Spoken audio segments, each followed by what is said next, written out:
Ladies and gentlemen, honorable members of the Congress of the Philippines, His Excellency Ferdinand Romualdez Marcos Jr., President of the Republic of the Philippines.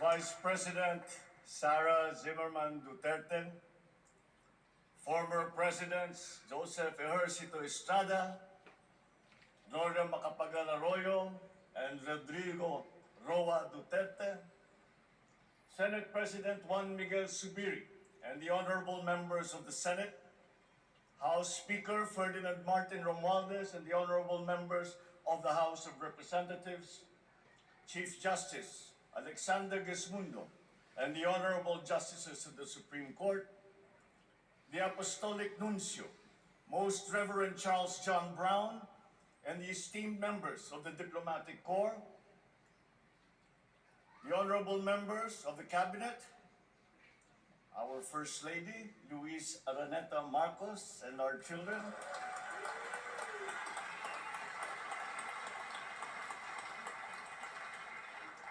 distinguished guests, ang mga minamahal kong mga kababayan, ladies and gentlemen, magandang hapon po sa inyong lahat.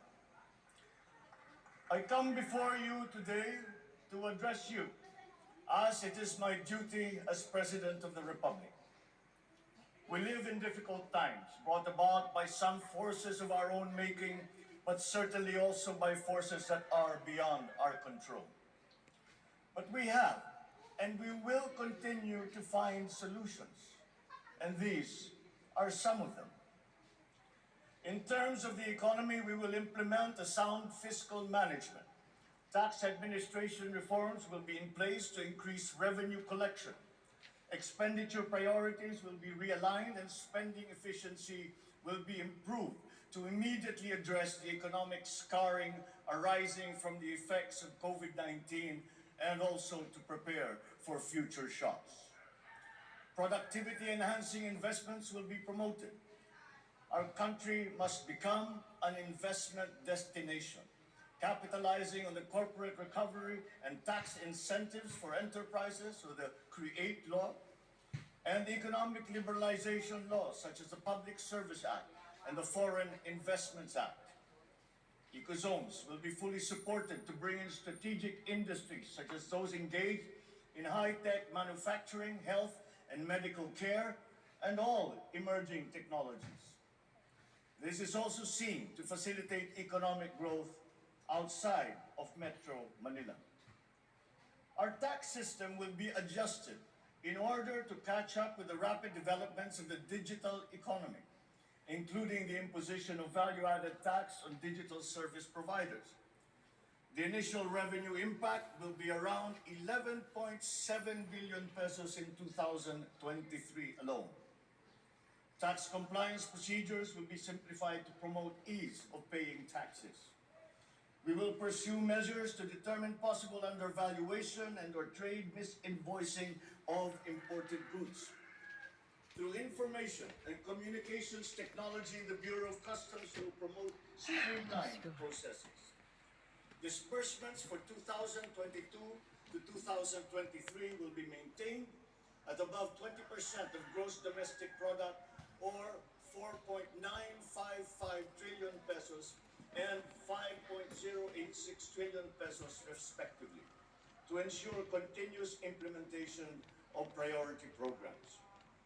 Disbursement will further increase over the medium term from 5.402 trillion pesos or 20.7% of our GDP in 2024 to 7.712 trillion pesos or 20.6% of GDP in 2028. The medium-term fiscal strategy of this administration seeks to attain short-term macro-fiscal stability while remaining supportive of the country's economic recovery and to promote medium-term fiscal sustainability. Furthermore, and more importantly, fiscal policy aims to bring together the national government's resources so that these are mobilized and utilized in order to gain the maximum benefit and the high multiplier effects for our economy. Measurable medium-term macroeconomic and fiscal objectives include the following headline numbers. These are based on forecasts that are consistent with the guiding principles of coherence of strategies, policy discipline, and fiscal sustainability. 6.5 to 7.5% real gross domestic product growth in 2022. 6.5 to 8% real GDP growth annually between 2023 and 2028. 9% or single-digit poverty rate by 2028.